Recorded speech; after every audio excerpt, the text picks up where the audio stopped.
Welcome, dear friends, to Mystic Bedtime Stories, your sanctuary for peaceful rest and gentle dreams.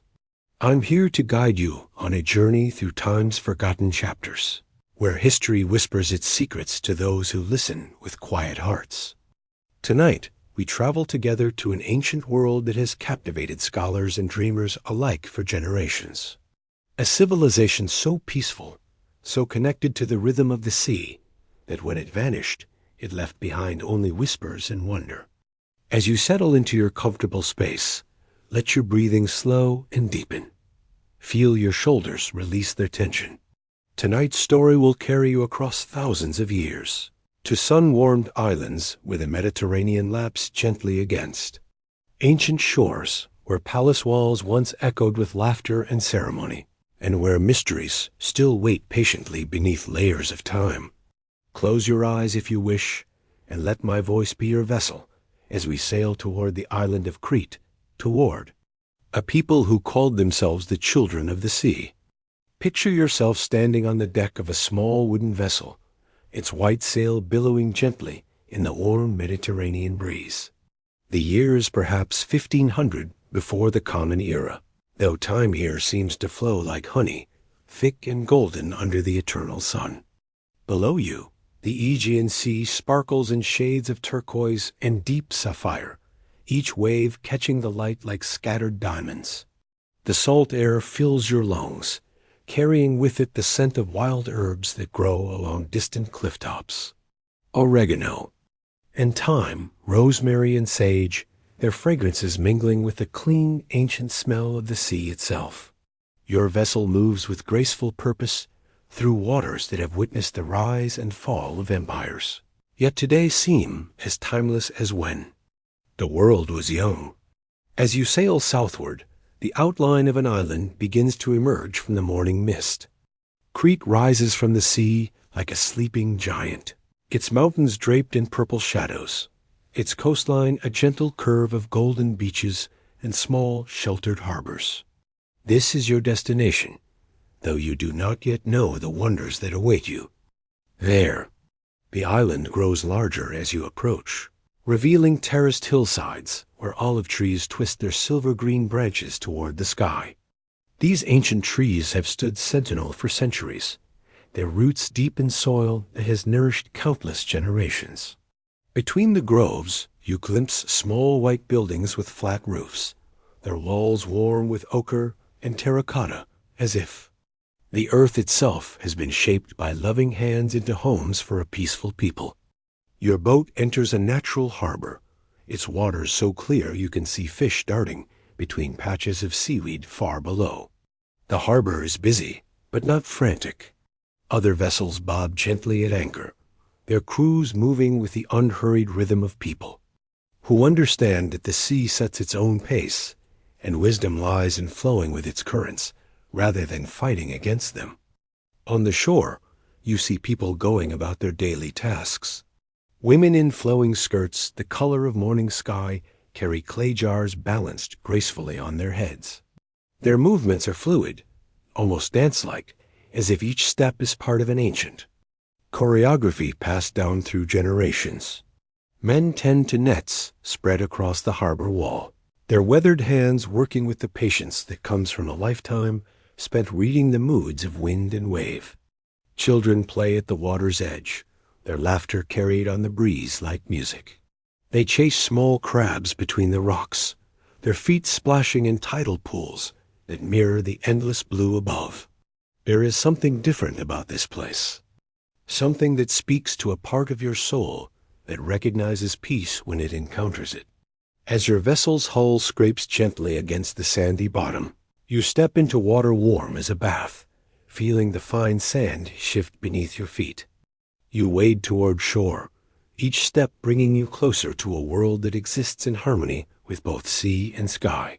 A civilization that has learned to live not as conquerors of nature, but as its grateful children. The people who notice your arrival offer welcoming smiles rather than suspicious glances.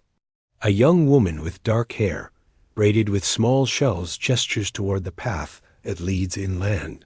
her eyes bright with the kind of joy that comes from a heart at peace with its world. An elderly fisherman mending his nets nods in your direction, his face creased by years of sun and sea spray, but warm with the contentment of a life well lived. You follow the coastal path as it curves away from the harbor, bordered by wild flowers that bloom in impossible profusion. Poppies blaze scarlet against the white limestone, while lavender fills the air with its soothing perfume. Bees hum lazily among the blossoms, their wings catching the light as they move from flower to flower in their ancient dance of pollination and renewal. The path begins to climb gently inland, winding between low hills covered in the silver shimmer of olive groves. In the distance, you catch your first glimpse of something extraordinary. Rising from a hillside, perhaps a mile away, walls of red-painted stone gleam in the afternoon sun. These are not fortress walls built for war, but something altogether different. They curve and flow like the landscape itself, as if they grew from the earth rather than being imposed upon it. This is your first sight of Knossos, the great palace of the Minoan people, though you do not yet know its name or the wonders it contains. From this distance, it appears to breathe with the rhythm of the island itself, its terraces and courtyards. Stepping gracefully down the hillside, like a stone waterfall frozen in time. As you walk toward this marvel, the afternoon light begins to soften, painting everything in shades of gold and amber. The air grows still, as if the island itself is, settling into the peaceful rhythm of evening. Somewhere in the distance, a shepherd's flute plays a melody both haunting and beautiful, its notes drifting across the landscape like a lullaby sung by the land itself. Your footsteps slow as the day's warmth gives way to the gentle coolness of approaching dusk. The palace ahead seems to glow with an inner light, its walls reflecting the last rays of the sun. You know that tomorrow will bring discoveries beyond imagining, but for now, it is enough to walk in peace toward this ancient wonder, carried forward by the timeless rhythm of your own breath, the whisper of wind through olive leaves, and the distant, eternal song of the sea. Your boat enters a natural harbor, its waters so clear you can see fish darting between patches of seaweed far below. The harbor is busy, but not frantic. Other vessels bob gently at anchor, their crews moving with the unhurried rhythm of people who understand that the sea sets its own pace, and wisdom lies in flowing with its currents rather than fighting against them. This island of Crete sits like a jewel in the crown of the Mediterranean, perfectly positioned at the crossroads of 3 continents. To the north lies the Greek mainland, where in centuries to come, great city-states will rise and fall. To the south stretches the coast of Africa, with its ancient mysteries and timeless wisdom. To the east, the fertile lands of Asia Minor and the Levant offer spices, precious metals, and stories carried by traders on the evening breeze. But Crete itself needs no borrowed glory. The island stretches before you like a miniature continent, its spine formed by mountain ranges that catch clouds and transform them into life-giving streams. Mount Ida, the island's highest peak, rises majestically in the distance, its summit often crowned with wisps of cloud that drift like incense offerings to the sky gods. You see people going about their daily tasks, women in flowing skirts the color of morning sky carry clay jars balanced gracefully on their heads. Their movements are fluid, almost dance-like, as if each step is part of an ancient choreography passed down through generations. These vessels they carry are works of art in themselves, painted with spirals and waves that echo the patterns found in seashells and the foam of breaking waves. Men tend to nets spread across the harbor wall, their weathered hands working with the patience that comes from a lifetime spent reading the moods of wind and wave. Their boats, pulled up on the beach, are painted in brilliant blues and whites, their hulls curved like the shells of sea creatures, designed by generations of craftsmen who understood that beauty and function must dance together. Children play. At the water's edge, their laughter carried on the breeze like music. They chase small crabs between the rocks, their feet splashing in tidal pools that mirror the endless blue above. There is something different about this place, something that speaks to a part of your soul that recognizes peace when it encounters it. These children play without fear. Their parents work without anxiety about raids or invasions. This is a civilization that has learned to trust in the abundance of both sea and land. As your vessel's hull scrapes gently against the sandy bottom, you step into water warm as a bath, feeling the fine sand shift beneath your feet. You wade toward shore, each step bringing you closer to a world that exists in harmony with both sea and sky. A civilization that has learned to live not as conquerors of nature, but as its grateful children, the people who notice your arrival, offer welcoming smiles rather than suspicious glances. A young woman with dark hair, braided with small shells, gestures toward the path that leads inland, her eyes bright with the kind of joy that comes from a heart at peace with its world. She wears a fitted bodice decorated with intricate embroidery, and her layered skirt moves like water around her legs as she walks. Her jewelry is delicate but rich, golden spirals that catch the light and seem to hold the warmth of the sun itself. That an elderly fisherman mending his nets nods in your direction, his face creased by years of sun and sea spray, but warm with the contentment of a life well lived. His hands never pause in their work, weaving and knotting with the skill that comes from decades of practice. The nets themselves are marvels of engineering, designed to catch fish while allowing the smallest to escape, ensuring that the sea's bounty will continue for generations to come. You follow the coastal path as it curves away from the harbor, bordered by wild flowers that bloom in impossible profusion. Poppies blaze scarlet against the white limestone, while lavender fills the air with its soothing perfume. Bees hum lazily among the blossoms, their wings catching the light as they move from flower to flower in their ancient dance of pollination and renewal. This abundance speaks to the island's blessed position, where warm sunshine and gentle rains combine to create a paradise of fertility. The landscape itself tells the story of Crete's unique geography. Fertile valleys nestled between protective mountains, creating countless microclimates where different crops can flourish. You pass terraces carved into hillsides, where grapevines heavy with fruit climb wooden supports. The grapes hang in clusters of deep purple and golden green, promising wine that will capture the essence of this sun-blessed land.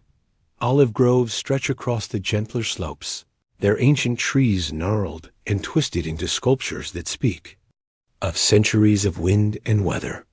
These trees are the backbone of Cretan prosperity, providing not just olives and oil, but also wood for building and leaves for medicine. The olive oil produced here is liquid gold, prized throughout the Mediterranean. For its purity and flavor, the path begins to climb gently inland, winding between low hills covered in the silver shimmer of olive groves. In the distance, you catch your first glimpse of something extraordinary. Rising from a hillside, perhaps a mile away, walls of red-painted stone gleam in the afternoon sun. These are not fortress walls built for war, but something altogether different. They curve and flow like the landscape itself, as if they grew from the earth rather than being imposed upon it. This is your first sight of Knossos, the great palace of the Minoan people, though you do not yet know its name or the wonders it contains. From this distance, it appears to breathe with the rhythm of the island itself, its terraces and courtyards stepping gracefully down the hillside, like a stone waterfall frozen in time. As you walk toward this marvel, the afternoon light begins to soften, painting everything in shades of gold and amber. The air grows still, as if the island itself is settling into the peaceful rhythm of evening. Somewhere in the distance, a shepherd's flute plays a melody both haunting and beautiful, its notes drifting across the landscape like a lullaby sung. By the land itself, dot your footsteps slow as the day's warmth gives way to the gentle coolness of approaching dusk. The palace ahead seems to glow with an inner light, its walls reflecting the last rays of the sun. You know that tomorrow will bring discoveries beyond imagining, but for now, it is enough to walk in peace toward this ancient wonder, carried forward by the timeless rhythm of your own breath, the whisper of wind through olive leaves, and the distant, eternal song of the sea. As the first stars begin to appear in the deepening sky, you find shelter for the night in a small guest house at the edge of a village. The building is simple but welcoming, its walls painted white with bands of deep blue that remind you of the sea you have just crossed. Your host, a woman whose age is difficult to determine, but whose eyes hold the wisdom of many seasons, brings you a meal of fresh bread, olives, and cheese made from goat's milk. The bread is still warm from the clay oven, and the olives glisten with oil that tastes of sunshine and ancient earth. As you eat, she tells you about her people, the Minoans, though she does not use that name. To her, they are simply the people of the sea, the children of the Great Mother, those who have learned to live in harmony with the rhythms of nature. Her voice is soft and melodious, like the sound of waves on a pebble beach, and her words paint pictures of a civilization unlike any other you have encountered. These people, she explains, have no great walls surrounding their cities. Unlike the fortress kingdoms of the mainland, where high stone barriers protect fearful inhabitants from their neighbors, Minoan settlements spread openly across the landscape. Their confidence comes not from military strength, but from something far more precious: the knowledge that they have nothing their neighbors would want to take by force, and everything their neighbors would want to receive through trade. The Minoans have built their prosperity on the foundation of the sea itself. They are master sailors and traders, their ships carrying goods and ideas to every corner of the Mediterranean. But they are also master diplomats, understanding that lasting wealth comes not from conquest, but from cooperation. Their vessels arrive in foreign ports not with weapons drawn, but with holds full of treasures, pottery painted with scenes of dolphins and octopi, jewelry wrought from gold and silver, perfumes distilled from island flowers, and fabrics dyed in colors that seem to capture the very essence of sunset and dawn. Your hostess rises to light an oil lamp, its flame casting dancing shadows on the walls. The lamp itself is a work of art, shaped like a small ship with a dolphin's head as its prow.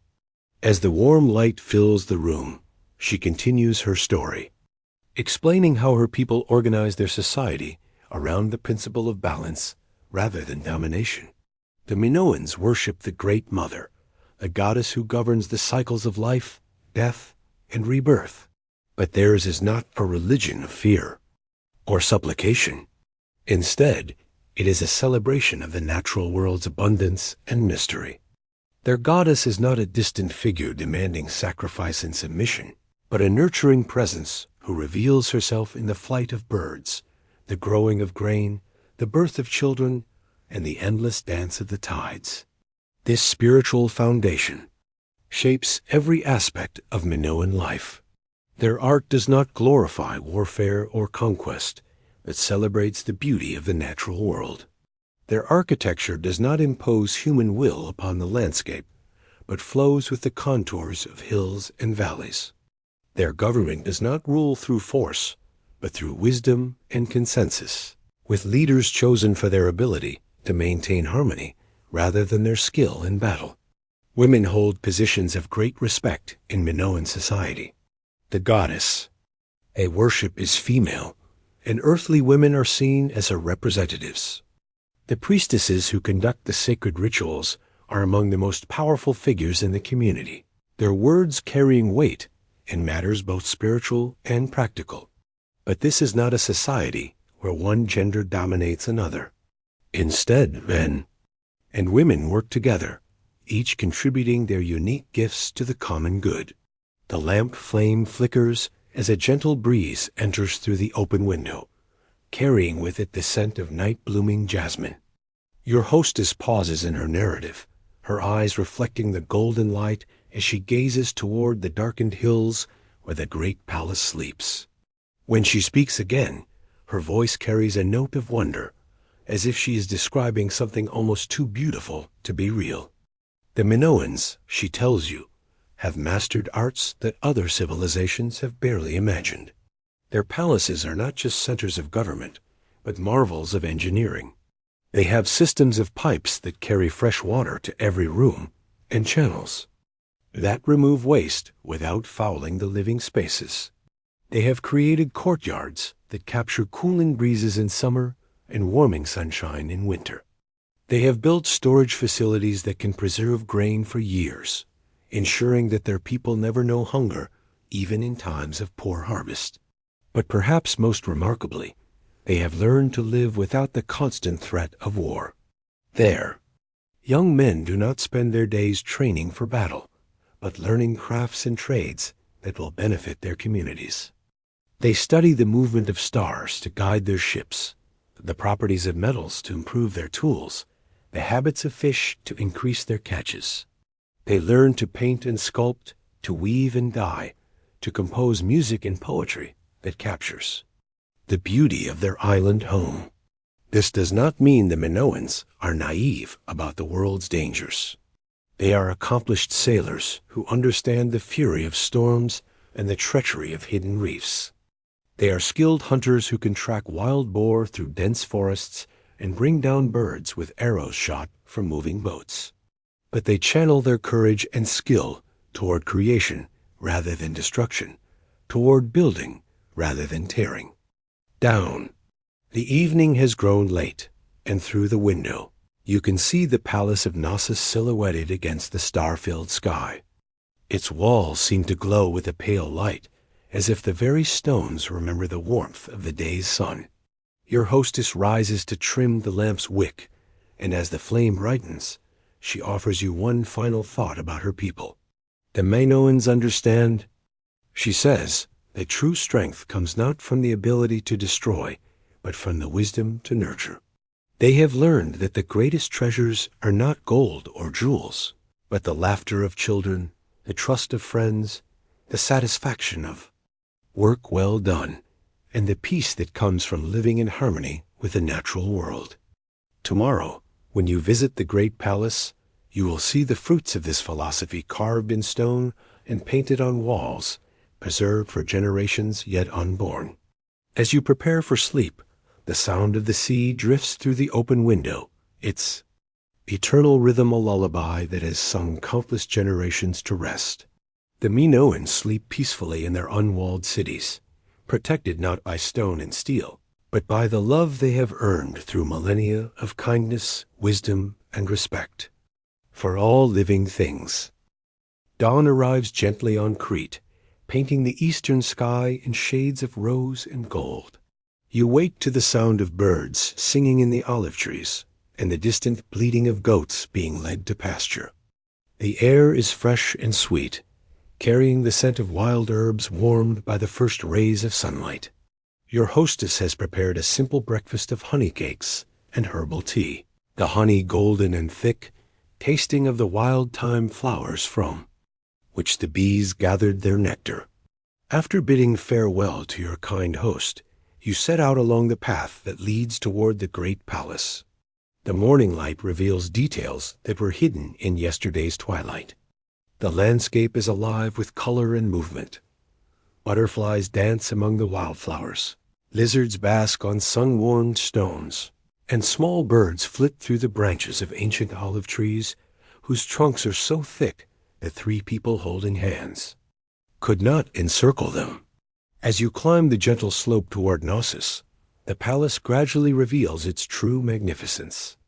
What seemed from a distance to be a single great building is actually a complex of interconnected structures that sprawl across the hillside like a small city. Courtyards open onto terraces. Terraces connect to corridors, and corridors lead to chambers whose purposes you can only guess at from this distance. The walls are painted in brilliant colors that seem to glow in the morning light. Deep reds, reminiscent of Cretan wine, blues as pure as the summer sky over the Aegean, and yellows bright as the center of wild daisies. These are not the gray, fortress walls of mainland castles, built only for defense. These walls speak of joy, of celebration, of a people who saw beauty as essential to life as bread or water. You approach the main entrance, a grand gateway flanked by columns that taper from bottom to top in a style unlike anything you have seen before. The columns are painted a deep crimson red, and their unusual proportions give them an organic quality, as if they grew from the earth rather than being carved by human hands. Above the entrance, a fresco depicts a magnificent bull, its body painted in bold strokes of black and white, its horns gleaming gold in the painted sunlight. A young man appears at the gateway, dressed in a short kilt of fine linen and a vest, decorated with intricate patterns. His dark hair is curled and oiled, held in place by a golden band, and his arms are adorned with bracelets of silver and turquoise. His smile is welcoming, and he gestures for you to follow him into the palace complex. He moves with the graceful confidence of someone completely at home in these magnificent surroundings. As you pass through the entrance, you find yourself in a vast central courtyard, paved with smooth stones warmed to a gentle polish by countless feet. The courtyard is surrounded by multi-story buildings, their walls rising in terraces that create a sense of ascending grandeur. Balconies and lodges provide shaded viewing areas, while stairs carved directly into the stone lead to upper levels that seem to float above the main court like clouds. Your guide explains, in a mixture of words and gestures, that this is the heart of the palace, the great court, where ceremonies and celebrations take place. He points to the northern end of the courtyard, where a raised platform provides a place of honor for the most important rituals. It is here, he indicates with obvious pride, that the sacred bull-leaping ceremonies occur. You follow him through a doorway that leads into the palace proper, and immediately you are struck by the coolness and the quality of light within the building. The architects of Knossos understood how to channel breezes through carefully positioned openings, creating natural air conditioning that keeps the interior comfortable even on the hottest summer days. Light wells cut into the floors above bring sunshine deep into the building's heart, while cleverly placed windows and openings ensure that no room is left in complete darkness. The corridors seem to branch and turn in unexpected directions, creating a sense of mystery and discovery. Your guide leads you down a passage decorated with frescoes of dolphins leaping through stylized waves, their bodies curved with such grace and movement that they seem ready to splash from the walls into reality. The paintings are remarkably lifelike, capturing not just the physical appearance of the dolphins, but something of their playful spirit as well. You pass chambers filled with enormous storage jars, some taller than a person, their clay surfaces decorated with rope patterns and spirals. These pithoi, as they are called, contain the palace's wealth: olive oil, wine, grain, and other precious commodities that support the complex community that lives and works within these walls. The sheer number of these jars speaks to the prosperity and organizational skill of the Minoan people. Your guide leads you up a grand staircase, its steps worn smooth by generations of use. The staircase winds around a central light well, and as you climb, you can look down into the depths of the palace and up toward the sky above. The effect is both grounding and elevating, connecting earth and heaven in a way that feels both natural and profound. On the upper level, you enter what your guide indicates is the royal quarter. Here, the rooms are smaller and more intimate, decorated with frescoes of extraordinary delicacy and beauty. In one chamber, painted ladies in elaborate court dress seem to chat and gesture to one another, their faces so lifelike that you expect to hear their voices. Their clothing is remarkably sophisticated, fitted bodices that emphasize the feminine form, layered skirts in brilliant colors, and jewelry that gleams with gold and precious stones. Another room displays the famous fresco of the bull leapers, young athletes of both sexes who grasp the horns of charging bulls and vault over there, backs in a display of courage and skill that takes your breath away. The painting captures a moment of perfect balance and grace, the human figures seeming to fly through the air with the confidence of birds. This is not the brutal blood sport of later cultures, but something that seems almost like a sacred dance, performed with one of nature's most powerful creatures. Your guide leads you to a window that overlooks the central courtyard from above. From this elevated perspective, you can see how the various parts of the palace complex relate to one another. Corridors connect different wings of the building, creating multiple routes from any point to any other. It would be easy to become lost in this maze of passages and chambers, and indeed, your guide suggests with a smile, visitors sometimes spend hours wandering the halls before finding their way back to familiar territory. This maze-like quality has given rise to legends, he explains. In years to come, when the palace lies in ruins and its true purpose is forgotten, storytellers will speak of a great labyrinth built to contain a monster, half man and half bull. They will tell of heroes who brave the twisting passages to confront. This creature, of balls of thread, used to mark the path back to safety, of sacrifice and redemption played out in corridors much like these. But you, seeing the palace in its glory, understand that this is no prison for monsters.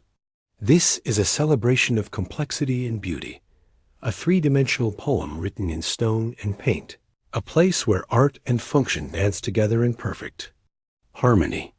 The labyrinth is not a trap, but an invitation to explore, to discover, to lose oneself in wonder, and emerge transformed by beauty.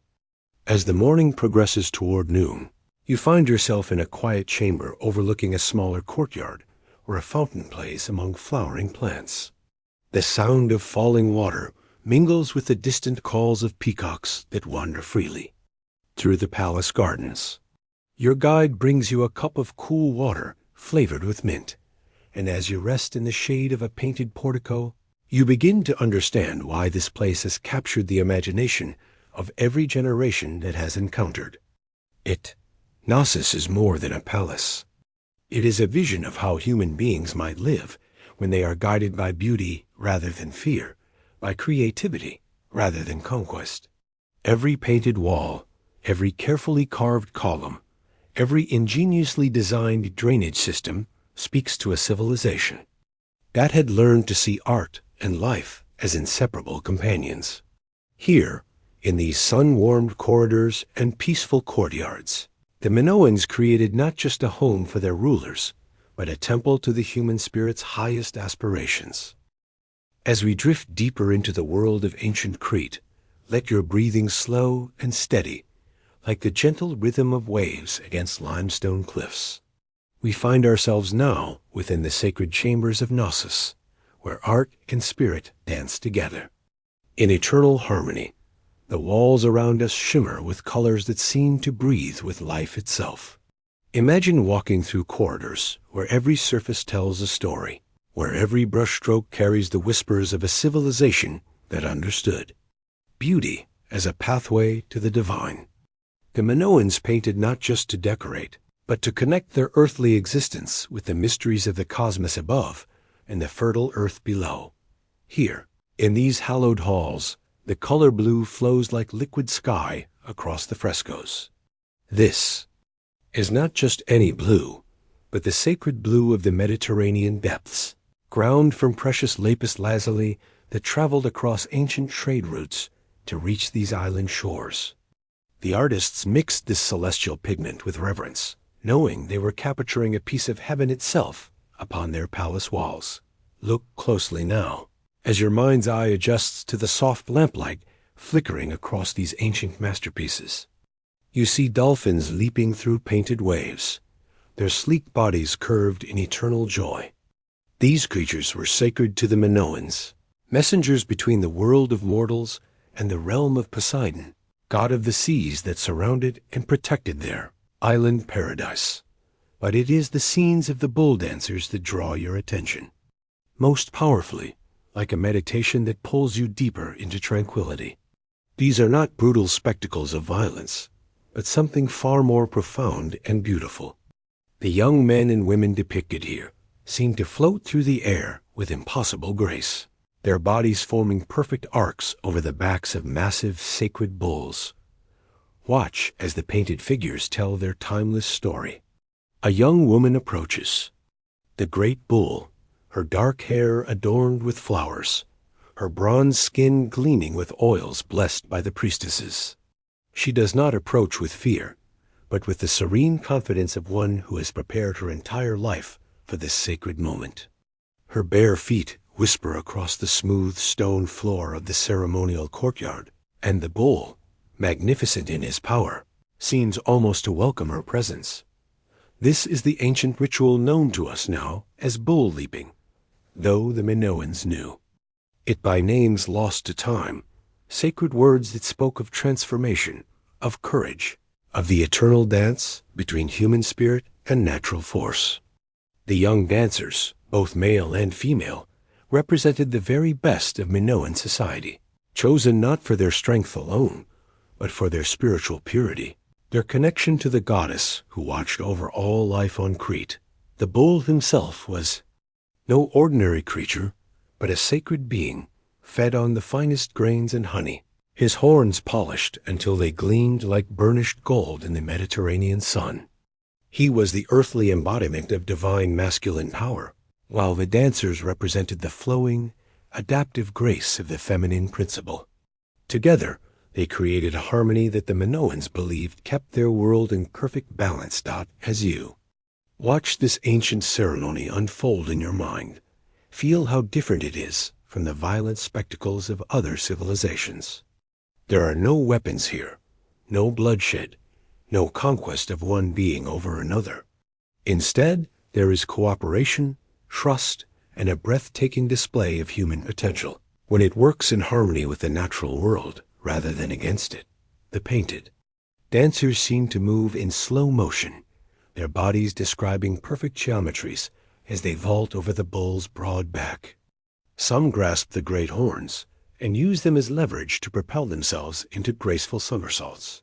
Others approach from the side, timing their movements to match the bull's own rhythm, creating a choreography that speaks of weeks, perhaps months, of patient practice and mutual understanding. The walls show us spectators too, and these figures reveal much about Minoan society. Noble women sit in positions of honor, their elaborate dress and jewelry marking them as priestesses or members of the ruling families. They watch not with bloodlust, but with the reverent attention of those witnessing a sacred mystery. Children lean forward with wide eyes, learning the stories and values of their people through this magnificent display. Surrounding the central scene, smaller frescoes depict the preparation rituals that preceded the bull dance. Young initiates purify themselves in sacred springs hidden within mountain caves. Priestesses burn offerings of flowers and aromatic herbs, filling the air with fragrances that we can almost smell, even now, across the centuries.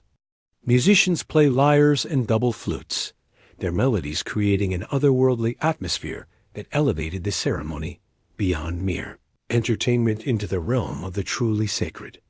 The goddess herself appears in these painted scenes, sometimes as a snake goddess with serpents coiled around her bare arms, sometimes as a dove goddess with wings outstretched in protection over her people. She is the Great Mother, the source of all fertility and abundance, and the bull dancers perform their dangerous dance as an offering to her generous spirit. As your breathing deepens and your body relaxes more completely, imagine the sense that would have filled the air during these ceremonies. The sweet perfume of olive oil blessed by the priestesses, the rich earthiness of ceremonial wine poured as libations, the clean Mediterranean breeze carrying hints of wild thyme and rosemary from the hillsides. These fragrances created an atmosphere of the sacred, transforming an ordinary day into a window opening onto eternity. The painted dancers wear minimal clothing, their bodies adorned instead with intricate jewelry that catches and reflects the light. Golden bracelets encircle their wrists and ankles, and necklaces of precious stones rest against their bronze skin. This is not vanity, but sacred decoration, each piece crafted by master artisans and blessed by the priestesses to provide protection and spiritual power during the dangerous dance. Look at their faces now, as the frescoes reveal them to us across the millennia. There is no fear here, no grim determination born of desperation. Instead, you see the serene focus of meditation, the peaceful confidence that comes from absolute trust in the divine forces that guide and protect them. These young people have transcended ordinary human limitations through their spiritual preparation, becoming living bridges between earth and sky, mortal and divine. The bulls, too, seem touched by this same transcendent peace. Their great eyes, painted with loving attention to detail, show intelligence and even kindness. These are not wild beasts driven to fury, but sacred partners in an ancient dance of renewal and blessing. The Minoans understood something we have largely forgotten, that true strength comes not from domination, but from cooperation, not from conquering nature, but from dancing with it. As this chapter of our journey draws to a close, let the images of these painted ceremonies sink deeply into your consciousness, like seeds planted in the fertile soil of dreams. The bull dancers of ancient Crete have completed their sacred performance, their bodies arcing through the air one final time before landing with perfect grace upon the smooth stones of the ceremonial courtyard. The crowds disperse slowly, reluctantly, knowing they have witnessed something far beyond ordinary human experience. The great bull is led away by gentle hands, his magnificent head adorned with garlands of flowers in gratitude for his participation in the sacred mystery. The dancers embrace one another, their faces glowing with the joy that comes from having touched, however briefly, the infinite. And you, dear listener, drift now toward the peaceful sleep that awaits, carrying with you the gentle wisdom of these ancient people, who knew that true courage is not the absence of fear, but the presence of trust in the great rhythms of existence that carry us all, like dancers leaping through the air, safely, from one moment to the next, from consciousness into the healing embrace of dreams. As the painted dancers of Knossos fade gently into the mists of time, we find ourselves drifting toward one of history's most captivating mysteries. Let your mind float now, like a ship on calm waters, carried by currents of wonder toward a question that has haunted human imagination for over 2 millennia. Could the peaceful civilization we have been exploring be connected to the most famous lost world of all, the legendary Atlantis? Breathe deeply and let yourself be transported to ancient Athens, where an old philosopher named Plato sits in his garden as the Mediterranean sun sets behind olive groves. The air is warm and still, filled with the evening songs of cicadas and the distant murmur of the city settling into night. Here, in this tranquil setting, Plato is about to tell a story that will echo through the ages, a tale of a magnificent civilization that vanished beneath the waves in a single day and night. Feel the gentle evening breeze as Plato begins his account. He speaks of Atlantis as a place of incredible beauty and power, an island nation blessed by the gods themselves. His words paint pictures of a society that lived in harmony with nature, surrounded by concentric rings of water and land, where crystal-clear canals reflected, temples of gleaming white stone, and gardens filled with flowers that bloomed in eternal spring. According to Plato's telling, Atlantis was larger than Libya and Asia combined, a vast island paradise located beyond the Pillars of Hercules in the great Atlantic Ocean. But as you listen to his description with the relaxed attention of approaching sleep, notice how certain details seem to whisper of a smaller, more familiar place. The Atlanteans, Plato tells us, were skilled sailors and traders, masters of the Mediterranean Sea, known for their peaceful ways and their reverence for the divine feminine. Does this not sound remarkably like the Minoans of Crete, those gentle seafarers we have come to know so well? Let your imagination drift now between these two worlds, the legendary Atlantis and the historical Minoan civilization, and feel how the boundaries between myth and memory begin to blur like watercolors, bleeding into one another on ancient papyrus. Plato describes the Atlanteans as a sophisticated people who lived without war for many generations, their society organized around principles of harmony and balance. They honored their gods with elaborate ceremonies, and their palaces were decorated with precious metals and adorned with beautiful frescoes. The royal palace, he tells us, was a marvel of architecture, with courtyards and chambers that seemed to flow like water from one into another, creating a maze-like structure that could easily be called a labyrinth. How perfectly this matches what we know of Knossos, with its wandering corridors and rooms that seem to lead endlessly into one another, its walls painted with scenes of dolphins and flowers, its central courtyard where sacred ceremonies once took place under the Mediterranean. Stars, even the worship of the bull, so central to Minoan religion, finds its echo in Plato's Atlantis, where he describes sacred bulls that roamed freely in the temple of Poseidon. But Plato's story takes a darker turn, and here, too, we find parallels that make the heart quicken with recognition. He tells us that Atlantis was destroyed by the gods in a single day and night of terrible earthquakes and floods, the entire civilization swallowed by the hungry sea, leaving no trace behind save the memory preserved in ancient Egyptian records. Your mind drift now to the real catastrophe that befell the Minoan world, an event so cataclysmic that it echoes still through geological time.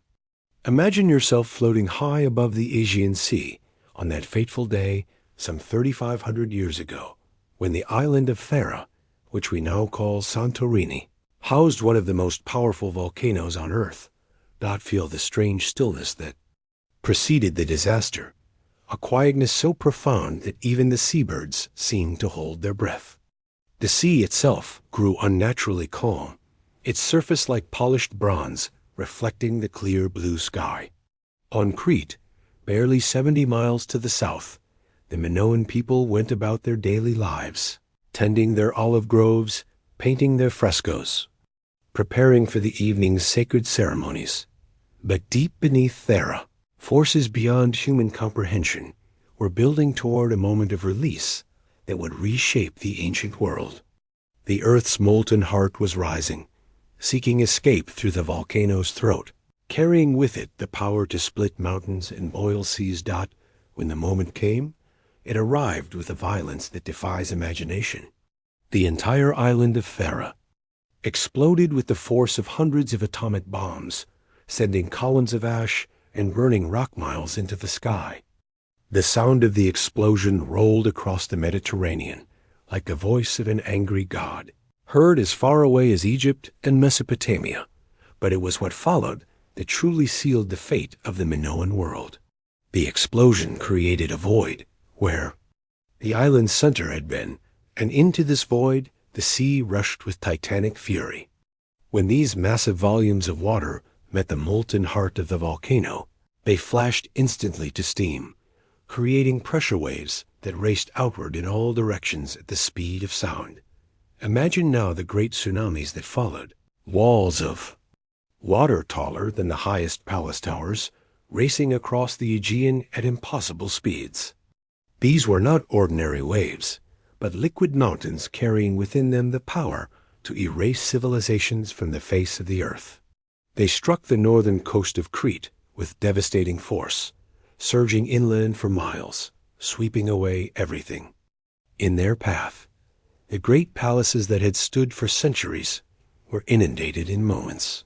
Knossos, Phaistos, Malea, all the centers of Minoan civilization, found themselves beneath a chaos of churning water mixed with volcanic ash and debris. The painted frescoes we have admired, the sacred chambers where bull dancers once performed their graceful rituals, The workshops where master craftsmen created objects of timeless beauty, all vanished beneath the hungry waves dot in the space of a single day, perhaps even a single afternoon. The most advanced civilization of the Bronze Age was reduced to scattered ruins and fading memories. Those Minoans who survived the initial disaster found themselves in a world transformed beyond recognition. Their ships destroyed, their ports silted with volcanic ash, their trade networks severed forever.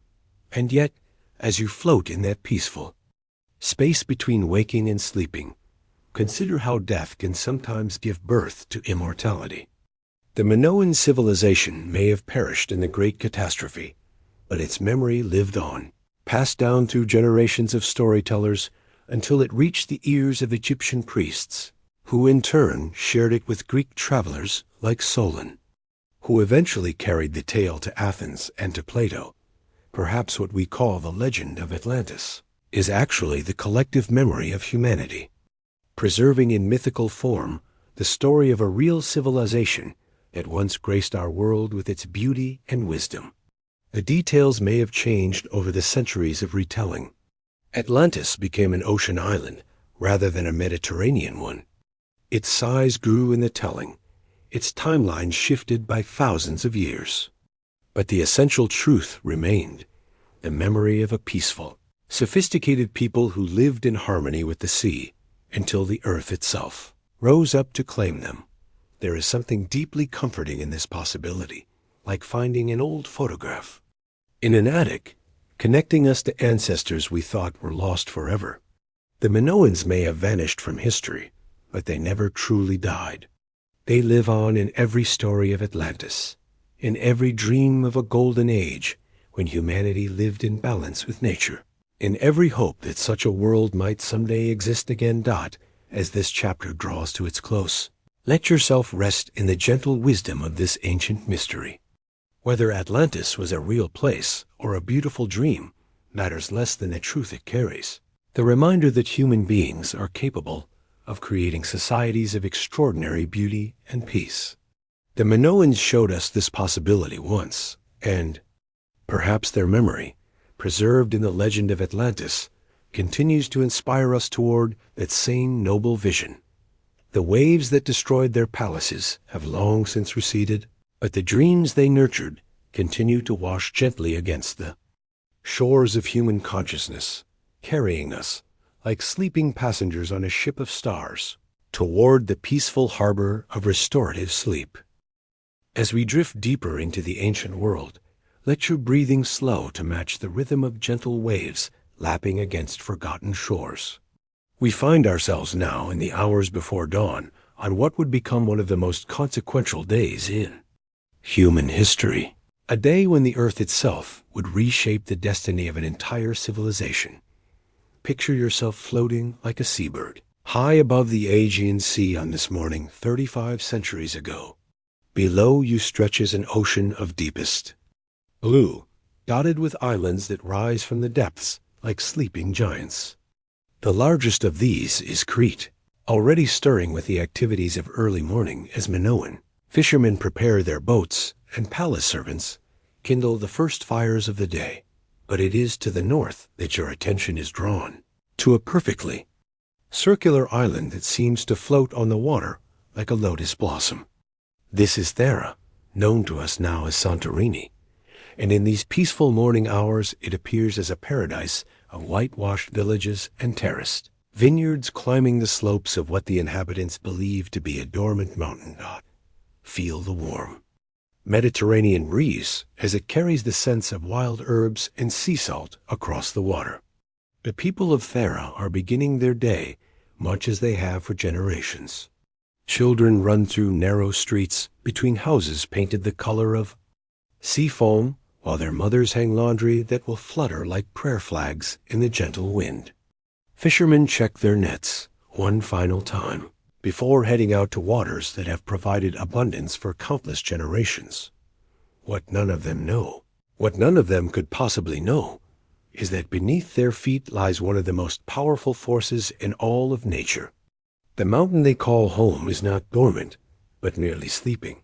And today it will awaken with a fury that will echo through the ages. Deep below Thera, in caverns vast beyond human comprehension, molten rock has been gathering for centuries. This magma chamber, fed by the slow collision of tectonic plates far beneath the Mediterranean, has grown to enormous size. The pressure within has been building steadily, like breath held too long, seeking release through the weakest points in the yak. Earth's crust above. Let your mind descend now into these hidden depths, where temperatures soar beyond the heat of any earthly fire. Here, in chambers lit only by the glow of molten stone, the raw creative force of our planet has been preparing for this moment across countless seasons. The very elements that will reshape the ancient world are gathering their strength in darkness. And silence. As the morning sun climbs higher over the Aegean, the first subtle signs begin to appear. Springs that have run clear for generations suddenly turn cloudy with minerals. The earth trembles almost imperceptibly, just enough to rattle pottery on shelves and cause dogs to whimper with unease. Birds take flight in unusual patterns, their ancient instincts sensing what human reason cannot yet grasp.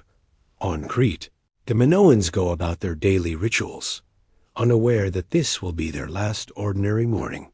In the great Palace of Knossos, servants sweep the painted corridors while artisans put finishing touches on frescoes that will soon be buried beneath ash and time. The bull dancers practice their sacred choreography in courtyards that echo with laughter and the gentle sound of bronze bells. Across the Minoan world, from the smallest fishing village to the grandest palace, life continues in its timeless rhythm. Olive oil flows like liquid gold from great ceramic jars, while merchants count precious stones brought from distant lands. Children learn the stories of their ancestors, never knowing they will soon become ancestors themselves, their own stories preserved only in the memories that will survive the coming catastrophe. But now, as the sun reaches its zenith, the mountain of Thera begins to betray the tremendous forces stirring within. What starts as a gentle rumbling, like distant thunder, quickly grows to a roar that can be heard across the water. The ground begins to shake more violently, and cracks appear in the earth, releasing plumes of sulphurous steam that rise like ghostly fingers toward the sky. The people of Thera, their peaceful morning shattered by these ominous signs, begin to understand that something unprecedented is about to unfold. Some flee to their boats, hoping to find safety on the open sea. Others gather in their temples, offering prayers to gods whose power seems suddenly insignificant compared to the forces awakening beneath their feet. And then, in a moment that divides history itself, the mountain explodes with a violence that defies all human comprehension. The entire center of Thera is blown skyward in an eruption that releases energy equivalent to hundreds of atomic bombs. The sound of this explosion travels across the ancient world, heard as far away as Scandinavia and Africa, a thunderclap that announces the end of one age and the beginning of another. Imagine, now this column of fire and ash rising into the heavens, climbing higher than the flight of any bird, higher than the peaks of the tallest mountains, until it spreads like a vast umbrella across the Mediterranean sky. The sun itself is blotted out by this towering cloud of volcanic debris, turning day to night across the entire region. But the explosion is only the beginning of the catastrophe. With the mountain's heart blown away, the sea rushes into the void, with terrifying speed and force. When this massive volume of water meets the molten lava chamber below, it flashes instantly to steam, creating pressure waves that race outward through the Mediterranean like the ripples from a stone dropped in a still pond. But ripples with the power to level cities. The tsunamis that follow are unlike anything in recorded human history. Walls of water nearly 200 feet high race across the Aegean at speeds approaching that of modern aircraft. These are not waves in any ordinary sense, but liquid mountains carrying within them the debris of shattered islands and the fury of the awakened. Earth itself. Feel yourself floating high above this scene of sublime destruction, watching as these titanic waves approach the northern coast of Crete. The Minoan lookouts in their coastal towers see them coming, these dark walls rising from the horizon like the approach of night itself. There is time perhaps for a few desperate warning calls, time for some to run toward higher ground, but not time enough to save a civilization. When the waves strike, they do so with a force that transforms the very landscape. Entire forests are uprooted and carried inland like twigs. Stone buildings that have stood for centuries are reduced to rubble in moments. The great Minoan fleet, pride of the Mediterranean, is lifted from harbors and hurled miles inland. Ships finding their final resting places in olive groves and mountain valleys dot at Knossos. The approaching wave appears first as a strange darkening of the northern horizon. The palace inhabitants, drawn to the great windows by the ominous rumbling that has been growing louder by the minute, watch in stunned silence as this wall of water and debris grows larger and larger, blotting out everything. In its path, the wave strikes the palace with the force of a moving mountain. Water surges through the elaborate corridors, sweeping away the painted frescoes we have admired, carrying off the precious artifacts of centuries of civilization. The great central courtyard, where bull dancers once performed their sacred rituals, becomes a churning cauldron of mud and debris. Yet even as we witness this destruction, there is something strangely peaceful about observing it from our distant perspective in time. Like watching a film of storm clouds racing across the sky, the violence becomes transformed into a kind of sublime beauty, a reminder of the awesome power that shapes our world and our destiny. The waves continue to surge inland, carrying their burden of volcanic ash and broken stone far into the interior of Crete. When they finally recede, they leave behind a landscape utterly transformed. Where once stood the greatest civilization of the Bronze Age, there remain only scattered ruins and deposits of volcanic debris that will preserve, like insects in amber, fragments of the Minoan world for archaeologists to discover millennia later. But this is not a story of endings, but of transformations. As the immediate violence of the catastrophe subsides, and the Mediterranean slowly returns to its natural rhythms, something remarkable begins to happen. The volcanic ash that has settled across the region, so destructive in the moment of its arrival, begins to enrich the soil with minerals that will make the land more fertile than ever before. The Minoan people, those who survived the great waves, do not simply vanish. They scatter to other islands, to mainland Greece, to distant shores where their skills and knowledge seed new civilizations.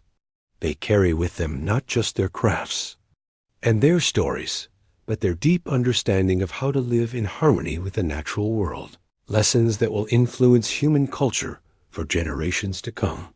And in the depths of the Mediterranean, in the ruins of palaces now covered by sediment and time, the painted dolphins still leap across walls no human eye will see for thousands of years. The bull dancers still perform their eternal dance in frescoes, protected by the very ash that destroyed their world, waiting patiently for the day when they will be brought once again into the light. As this chapter of catastrophe and transformation draws to its close, let the gentle rhythm of your breathing match the rhythm of waves now calm again after their terrible fury. The great eruption of Thera has spent its force. The tsunamis have receded, and peace has returned to the Mediterranean.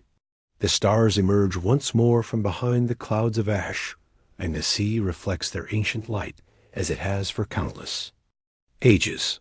In this moment of celestial tranquility, drift now toward the healing rest that awaits, knowing that even in destruction, there can be a kind of terrible beauty, and that endings are often simply new beginnings wearing unfamiliar clothes.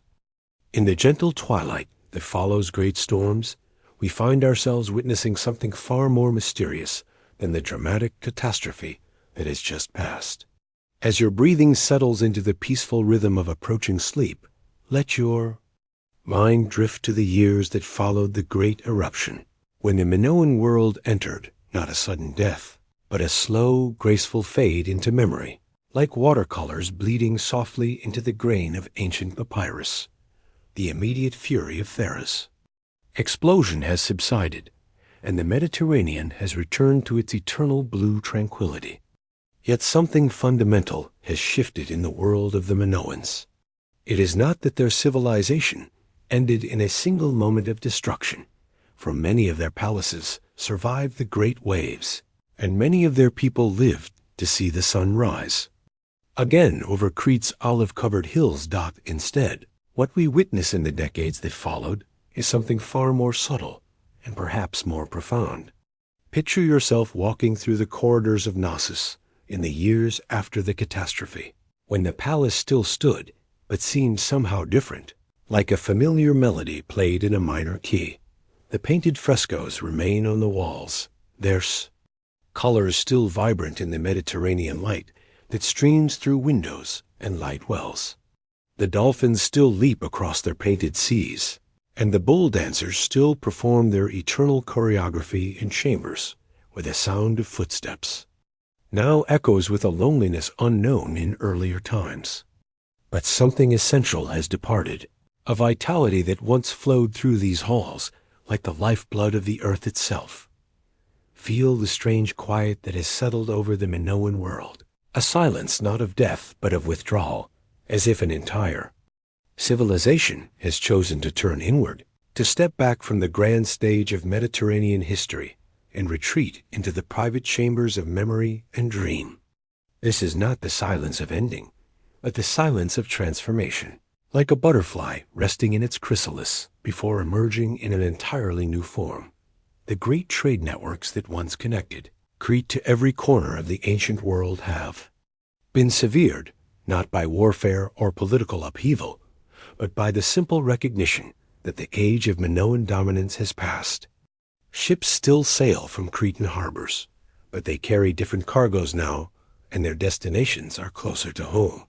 The far-flung commercial empire that once made Minoan merchants welcome in Egyptian palaces and Mesopotamian markets has quietly dissolved, like morning mist touched by the first rays of dawn. In the palace workshops, master craftsmen still practice their ancient arts, but with a different spirit than before. The golden cups they shape are smaller now, more intimate, as if made for private contemplation rather than grand ceremonial feasts. The frescoes they paint tell the same stories of dolphins and flowers and sacred dances, but there is a dreamlike quality to these later works, as if the artists are painting not what they see around them, but what they remember from a time that feels increasingly distant. Watch now as the seasons turn in this transformed world, each cycle carrying the Minoan civilization a little further from its golden age. Spring still brings wildflowers to the hillsides of Crete, and autumn still fills the olive groves with silver light.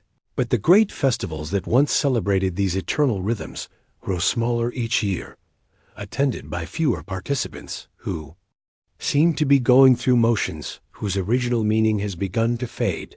The bull dances, once the centerpiece of Minoan religious life, continue in the courtyards of the palaces, but the dancers now seem to be performing for the painted figures on the walls rather than for living audiences. There is something both beautiful and melancholy about these final performances, like the last song of a species that knows instinctively that its time in the world is drawing to a close. Yet this decline is not marked by despair or violence, but by a gradual turning toward more spiritual concerns. The Minoan people, those who remained on Crete after the great catastrophe, seem to have made a collective decision to live more quietly, to seek their fulfillment not in the accumulation of wealth or the expansion of territory, but in the cultivation of inner wisdom and the preservation of their most sacred traditions, in temples that grow smaller and more intimate with each generation. The old rituals continue, but with a quality of concentrated essence, like perfume distilled from 1,000 flowers. The snake goddess still receives her offerings, But now her worshippers approach her with the reverence of those who know they are among the last to remember her ancient names and the proper forms of her veneration. The writing system known as Linear A, that mysterious script that recorded the innermost thoughts and transactions of Minoan civilization, gradually falls out of common use. Not because it is forgotten, but because the things it was used to record, the complex commercial arrangements and bureaucratic records of a far-flung empire, are no longer relevant to a people who have chosen simplicity over complexity, depth over breadth. And so the palace archives, once filled with thousands of clay tablets recording every detail of Minoan economic life, slowly empty as scribes find they have less and less to document. The tablets that remain from this final period are different in character, more concerned with ritual observances and the preservation of traditional wisdom than with the mundane details of trade and taxation in the countryside. Life continues, much as it has for centuries, perhaps more peacefully than before. Farmers tend their olive trees and grapevines with the same careful attention their ancestors showed, but without the pressure to produce ever greater surpluses for export to distant lands. The rhythms of planting and harvest, of birth and death, of sun and moon, reassert their ancient primacy over the artificial urgencies of commercial empire. Villages that once served primarily as way stations for merchant caravans transform themselves into self-contained communities, their inhabitants rediscovering skills and relationships that had been overshadowed by the demands of international commerce. Children learn from their grandparents' crafts that had nearly been lost in the rush toward ever greater specialization and efficiency as the decades pass. A new generation grows up that knows the great palaces only as places their grandparents speak of with a mixture of pride and wistfulness. These young Minoans are no less skilled than their ancestors, no less intelligent or creative, but their talents flow in different channels, toward the preservation of wisdom rather than its expansion, toward the perfection of traditional forms rather than the invention of new ones. The painted walls of the palaces begin to show their age, not through neglect, but through the simple passage of time. Colors that once seemed as eternal as the Mediterranean itself slowly fade, and cracks appear in frescoes that had seemed destined to last forever. Yet there is something beautiful about this decay, like the patina that forms on ancient bronze, adding depth and character to objects already perfect in their original form. And gradually, so gradually that no single generation is fully aware of the process, the great palaces begin to empty, not abandoned in panic or destroyed by enemies, but simply left behind as their inhabitants make the quiet decision to seek their destiny elsewhere or to live in simpler dwellings that make fewer demands on their diminished resources. Room by room, corridor by corridor, the palaces return to silence.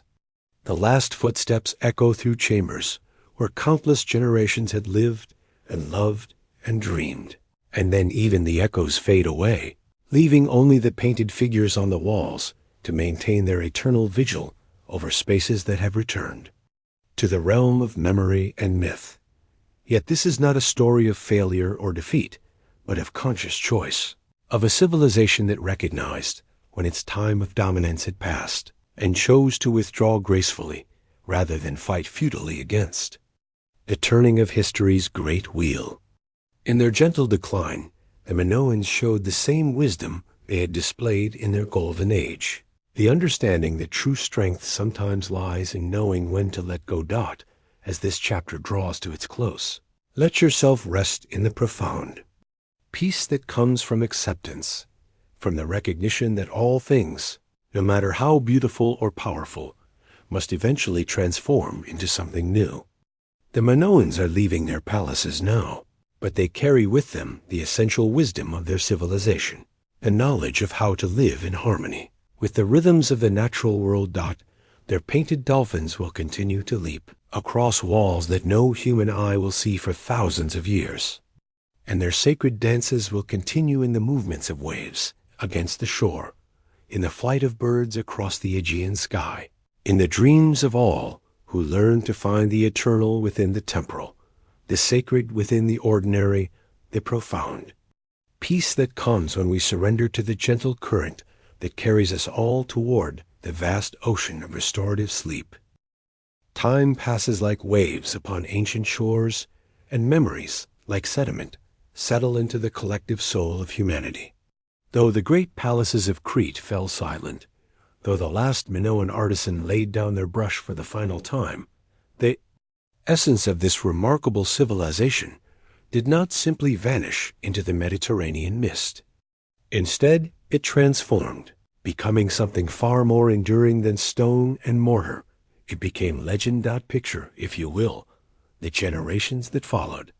Greek sailors, their bronze skin weathered by salt and sun, would navigate past the ruins of what had once been mighty harbors. They would see the crumbling walls of Knossos, overgrown with wild thyme and oleander, and wonder at the hands that had built such marvels. In the gentle lapping of waves against abandoned quays, they heard whispers of stories that begged to be told. These later Greeks, the ones we know from Homer's verses and classical temples, possessed something their Minoan predecessors had lacked, a deep, almost desperate need to explain the world through stories. Where the Minoans had lived in harmony with mystery, accepting the unknowable with the same grace they accepted the changing tides, the Greeks sought to capture truth in narrative, to make sense of the shadows left by those who came before. And so, in the firelit halls of Greek palaces, in the agoras where merchants gathered to trade not just goods but tales, the Minoans began their second life. They were reborn not as history, but as mythology, perhaps a more honest form of remembrance. For myth captures not just what was, but what continues to matter to the human heart. The figure of King Minos emerged from these retellings, a ruler both magnificent and terrible. The Greeks, who knew well the weight of absolute power, imagined him as a king who had commanded not just men, but the very seas themselves. They spoke of how Poseidon, god of the earthquake and the wave, had sent Minos, a magnificent white bull, as a sign of divine favor. But power, the Greeks understood, always comes with temptation, and they told how Minos had kept the sacred bull rather than sacrificing it, how this act of hubris had set in motion a chain of events that would echo through the ages. From this seed of moral complexity grew the tale of Pasiphae, Minos' queen, cursed by the gods to fall in love with the very bull her husband had refused to sacrifice. The Greeks, masters of psychological insight wrapped in mythological imagery, understood that every great civilization carries within it the seeds of its own transformation. The union of queen and bull, impossible and inevitable, gave birth to the Minotaur, half man, half beast, a creature that embodied the tension between civilization and wildness that the Greeks saw reflected in the ruins around them. But it was in the character of Daedalus that the Greeks perhaps came closest to understanding the true spirit of Minoan achievement. This master craftsman, architect of the impossible, became in their telling the designer of the great labyrinth that would contain the Minotaur. Think of the genius required to conceive such a structure, not merely a prison, but a work of art so complex that even its creator might lose himself within its passages. The Greeks, who valued cleverness and skill above almost all other virtues, saw in Daedalus a reflection of the mysterious artisans who had created the wonders of Knossos. The labyrinth itself became a symbol that resonated far beyond its original context. To the Greek mind, it represented the complexity of fate, the way that life's paths wind and turn, leading us sometimes toward our destiny, sometimes away from it, but always according to a pattern too vast for mortal comprehension. They understood, perhaps without realizing it, that the Minoans had lived within such a labyrinth of meaning, accepting its mysteries rather than trying to map every turn. And then there was Theseus, the hero who would enter this maze of legend and emerge transformed. The Greeks loved their heroes, young men who faced impossible odds armed with nothing but courage and wit. In Theseus, they created a figure who could bridge the gap between their world and the mysterious one that had come before. He would navigate the labyrinth not through brute force, but through cleverness and the aid of Ariadne, daughter of Minos, whose thread would guide him safely back to the light. How perfectly this captured the Greek understanding of the Minoan legacy. Like Theseus following Ariadne's thread, they followed the traces left by the earlier civilization, using these clues to find their way through the maze of time and memory. Ariadne herself, with her connection to both the old world and the new, became a symbol of continuity, of how wisdom passes from one generation to the next, transformed but never truly lost. The Greeks told of how Theseus, having slain the Minotaur and escaped the labyrinth, sailed away with Ariadne, only to abandon her on the island of Naxos. But even this apparent cruelty served a deeper purpose in their mythology, for it was there that Dionysus, god of wine and ecstasy, of the wild forces that civilization must both embrace and transcend, found and claimed her as his bride. In this union, the Greeks encoded their understanding that the Minoan spirit represented by Ariadne had not died but had been transformed, becoming part of something larger and more enduring. Through these stories, the Greeks kept alive something essential about the Minoans, even as they reshaped it according to their own needs and understanding. They preserved the memory of a civilization that had achieved wonders, that had known secrets of art and architecture that later generations could barely comprehend. They remembered, in the figure of Daedalus, the innovative spirit that had created beauty on an unprecedented scale. They honored, in their tales of the labyrinth, the Minoan understanding that life itself is a maze worthy of respect and wonder. Most importantly, perhaps, they maintained in their collective memory the recognition that the sea could both give and take away, that civilizations could flourish and then vanish, leaving behind only traces for those who came after to interpret. The Greeks, who built their own great cities and created their own masterpieces, never forgot that they stood on foundations laid by others, that their achievements were built upon layers of human endeavor stretching back into the mists of time. As the centuries passed, these stories took on lives of their own, spreading wherever Greek culture touched. Roman poets would retell them. Medieval scholars would puzzle over them. Renaissance artists would find in them inspiration for paintings and sculptures. The Minoans, who had created no epic poems of their own, no heroic statues or conquering armies, achieved through Greek storytelling a kind of immortality that no military victory could have provided. And so, as you drift toward sleep tonight, perhaps you can sense the continuation of this ancient pattern. Just as the Greeks transformed Minoan memory into myth, just as each generation reinterprets the past according to its own understanding, so too do these stories continue to evolve, to find new meaning, to speak to new audiences about timeless truths. The thread of Ariadne stretches still, connecting us across the centuries to those peaceful islanders who once watched the dolphins play in the clear waters off Crete, who once painted joy upon their walls, who once danced with bulls under the Mediterranean sun. In your dreams tonight, you might find yourself walking through galleries where frescoes still gleam with colors bright as the day they were painted, where the sound of ancient laughter echoes in chambers built for celebration rather than war.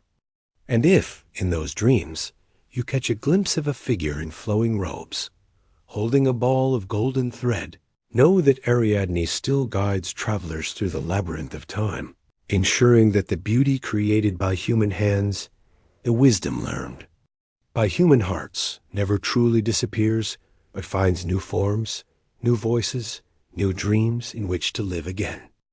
There is something almost mystical about the moment when the past reaches through time to touch the present, when Earth yields up its secrets to those patient enough to listen, careful enough to understand. Such moments are rare in the grand sweep of human history, but when they occur, They illuminate not just what was, but what might have been forgotten forever. The rediscovery of the Minoans was precisely such a moment, a conversation between centuries, conducted in the universal language of human wonder. Picture, if you will, the island of Crete as it appeared in the late 19th century, the Greece of Byron's romantic imagination, where shepherds tended their flocks among ancient stones, where wildflowers pushed through marble fragments that had once adorned temples whose names were lost to memory. The local people, descendants of countless generations, had always known that their island held secrets. In their fields, the plow would sometimes strike something harder than earth, a piece of painted pottery, a fragment of carved stone, a wall that seemed to have no beginning and no end. They had names for the places where such things appeared most frequently. There was a hill they called Kephala, near the village of Knossos, where the earth seemed different somehow, where spring rains would wash clean fragments of extraordinary beauty. Children playing among the olive groves would find pieces of painted plaster, bright as the day they were made, depicting flowers and animals and human figures, engaged in activities that seemed both familiar and strange. But it took an outsider's eye to see in these scattered fragments the outline of something magnificent. Arthur Evans was such a man of British scholar, with the particular combination of imagination and methodical precision that marks the true archaeologist. He was a keeper of ancient things at the Ashmolean Museum in Oxford, a man who had spent his life among artifacts, learning to read the stories they told about the people who had made and used them. Evans first came to Crete in 1894, drawn by rumors of ancient seal stones carved with mysterious writing, unlike anything known from classical Greece or Rome. The island was still part of the Ottoman Empire then, a remote and often dangerous place for European travelers, but Evans was captivated by what he found.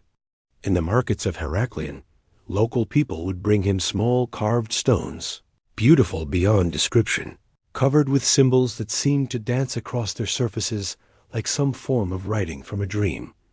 These seal stones spoke to Evans of a civilization that had achieved literacy at a time when most of Europe was still struggling with the basics of metalworking. The symbols were unlike Egyptian hieroglyphs or Mesopotamian cuneiform, unlike any writing system known to scholarship. They suggested the existence of a people who had developed their own unique way of recording their thoughts, their transactions, their stories. It was this mystery of the unknown script that drew Evans back to Crete year after year. He began to acquire land around the hill of Kephala, guided by the intuition that told him the greatest concentration of these mysterious artifacts suggested the presence of something much larger buried beneath the earth. The local landowners, perhaps sensing his enthusiasm, drove hard bargains, but Evans was determined. By 1900, he had purchased enough of the site to begin systematic excavation.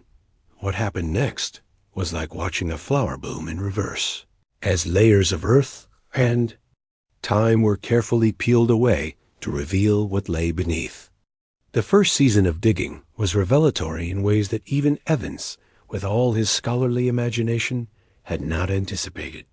Within days of beginning work, the expedition uncovered walls painted with frescoes of such beauty and sophistication that they seemed to belong to a fairy tale rather than archaeological reality.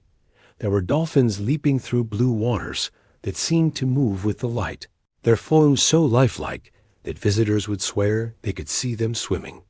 There were young people impossibly graceful, impossibly elegant, engaged in what appeared to be a ritual dance with bulls, their bodies frozen in moments of such athletic poetry that even the greatest classical sculptures seemed stiff by comparison. There were flowers painted with such botanical accuracy that modern scholars could identify not just the species, but the specific varieties depicted. But it was the scale of the discovery that truly took Evans's breath away. This was not simply a house or even a temple, but an entire palace complex of such size and complexity that it defied easy comprehension. Room opened onto room. Corridor led to corridor. Staircase descended into staircase, creating a three-dimensional puzzle that seemed to embody the very concept of a labyrinth that Greek mythology had placed at the heart of Cretan legend. Evans walked through these passages with a sense of wonder that never diminished, even after decades of excavation. Here was a throne room, where a gypsum chair still waited for its occupant, carved with the flowing lines that would become the signature of Minoan art. Here were storage chambers where massive clay jars, taller than a man, had once held the olive oil and wine that sustained this complex civilization. Here were workshops where artisans had created jewelry of such delicacy that modern craftsmen struggled to understand how it had been made. Perhaps most intriguing of all were the archives rooms filled with clay tablets covered with the mysterious script that had first drawn Evans to Crete. There were thousands of these tablets, preserved by the same fire that had ultimately destroyed the palace, baked into permanence by the heat of catastrophe. Evans called the script Linear A, and though he devoted the rest of his life to trying to decode it, it remained stubbornly silent, keeping its secrets even as it revealed the existence of a complex administrative system. The water management system alone was enough to revolutionize understanding of ancient engineering. The Minoans had created a network of pipes and channels that brought fresh water to every part of the palace complex, complete with settling tanks and even what appeared to be flush toilets amenities that would not reappear in Europe for another 3,000 years. The sophistication of their plumbing rivaled that of Roman engineering at its height, yet it predated Rome by more than a millennium. As news of the discovery spread, Knossos became a pilgrimage site for scholars and romantics alike. Here was proof that the ancient world had been far more complex, far more sophisticated than anyone had imagined. The Minoans had achieved a level of artistic and technological advancement that challenged every assumption about the development of civilization. They had created beauty for its own sake, had built palaces designed for celebration rather than defense, had developed systems of governance that seemed to have functioned without the military might that sustained other ancient empires. But with discovery came responsibility, and Evans faced challenges that no amount of scholarly training had prepared him for. The frescoes that looked so magnificent when first uncovered began to fade when exposed to light and air.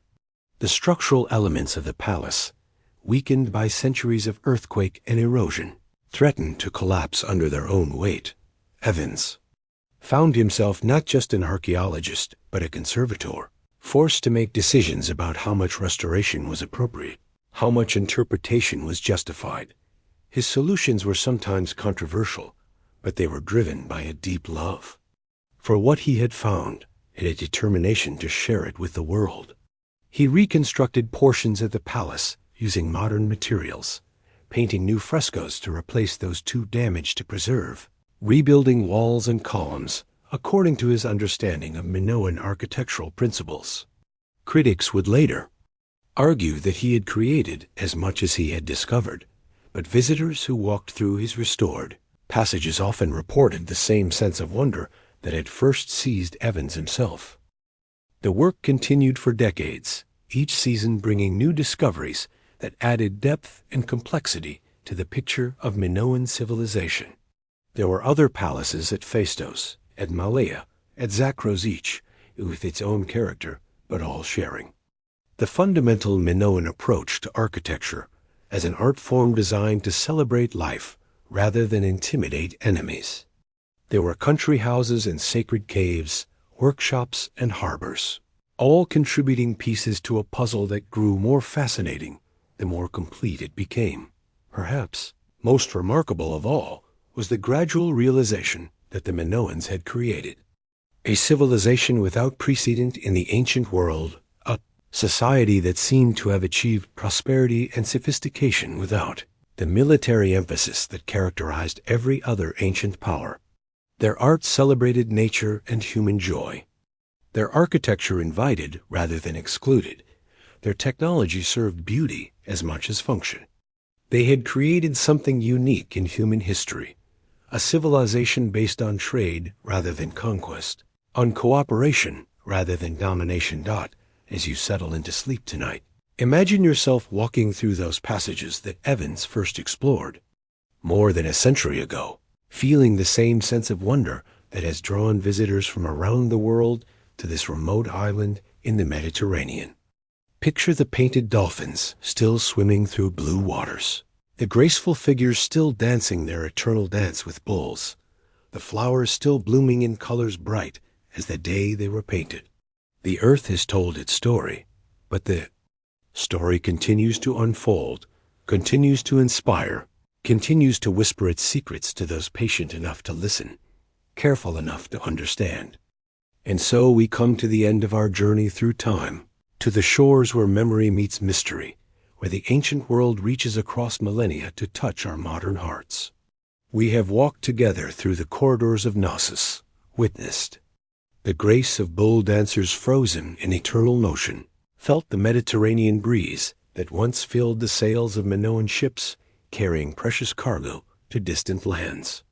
We have seen how a civilization can flourish without conquest, how beauty can be its own form of power, how peaceful prosperity can leave traces more enduring than any monument to war. The Minoans speak to us still, not through the written words we cannot yet fully decipher, but through something deeper and more universal. In their art, we see reflected our own longing for harmony between human civilization and the natural world.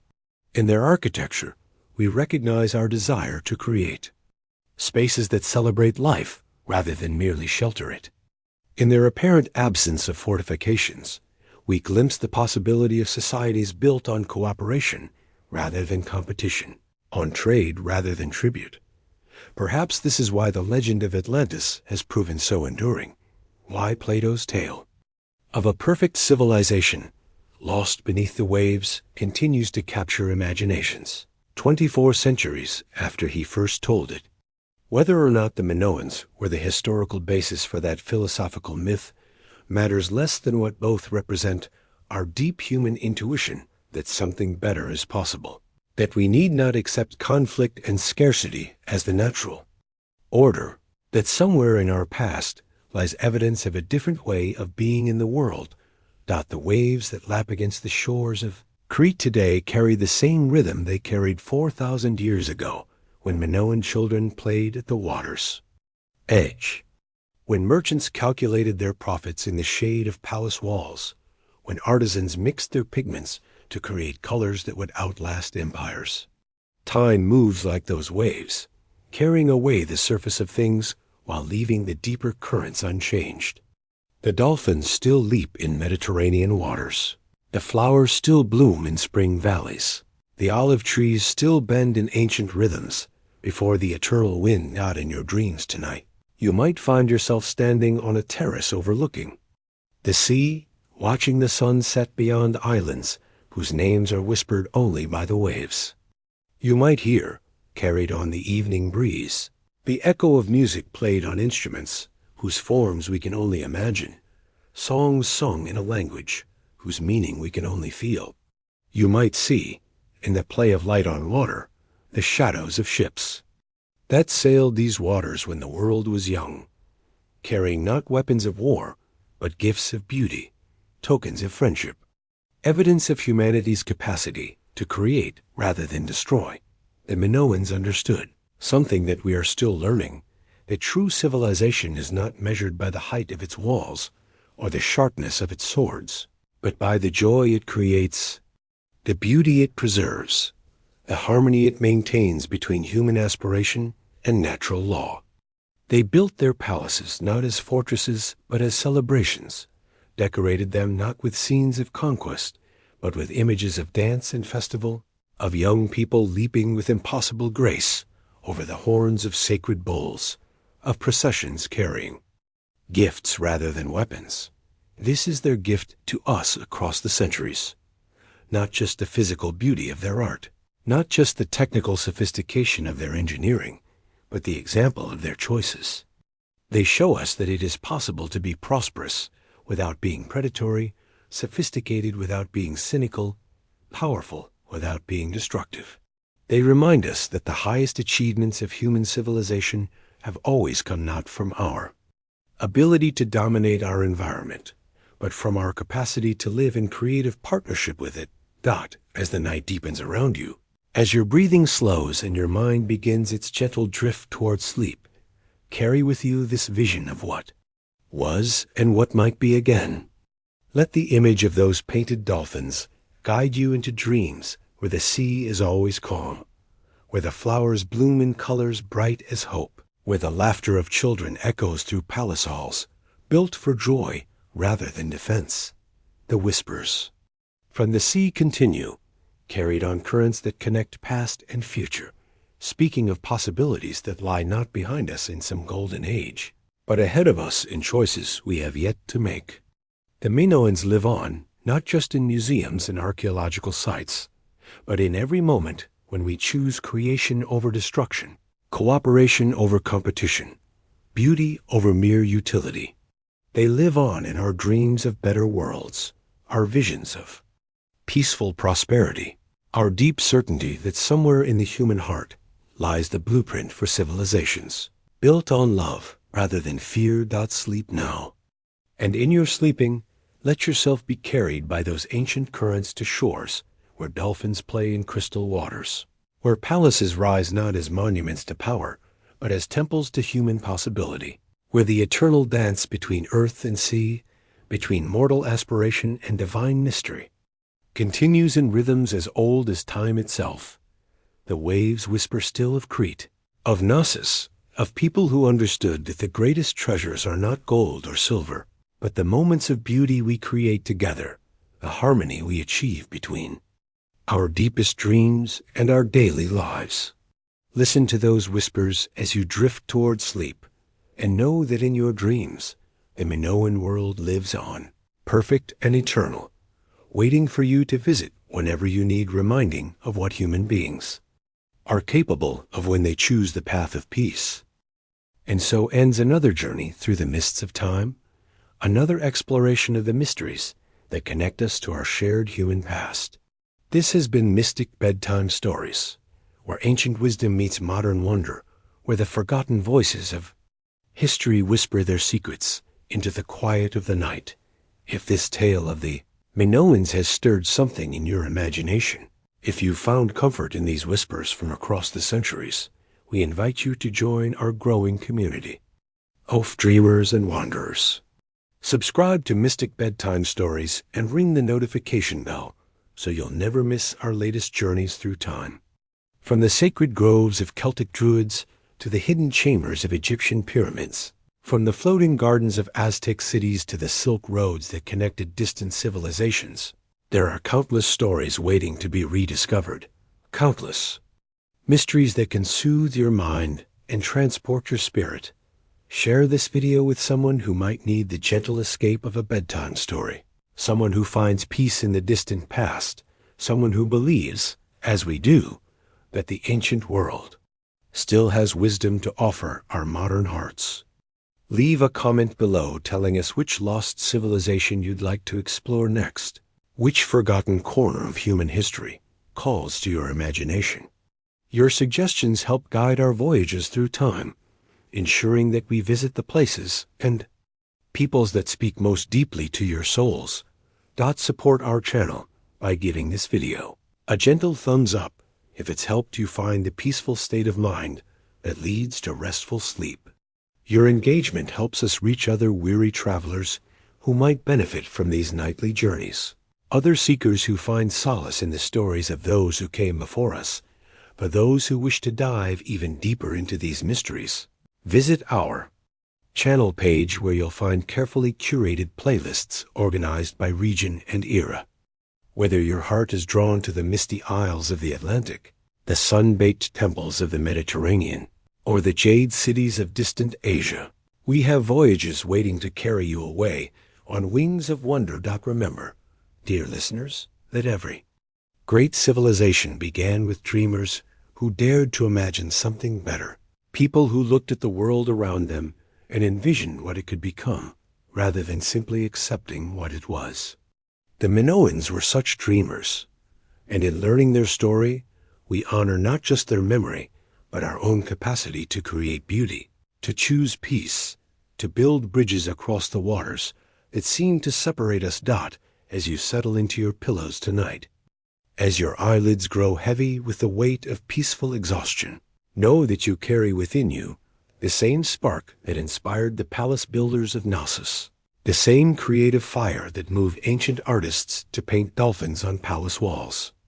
Your dreams tonight are part of the same great human story that began when our ancestors first looked up at star-filled skies and wondered what lay beyond the horizon. From all of us here at Mystic Bedtime Stories, we wish you the deepest, most restorative sleep, filled with dreams as beautiful as Minoan frescoes, as peaceful as Mediterranean dawns, as eternal as the sea itself.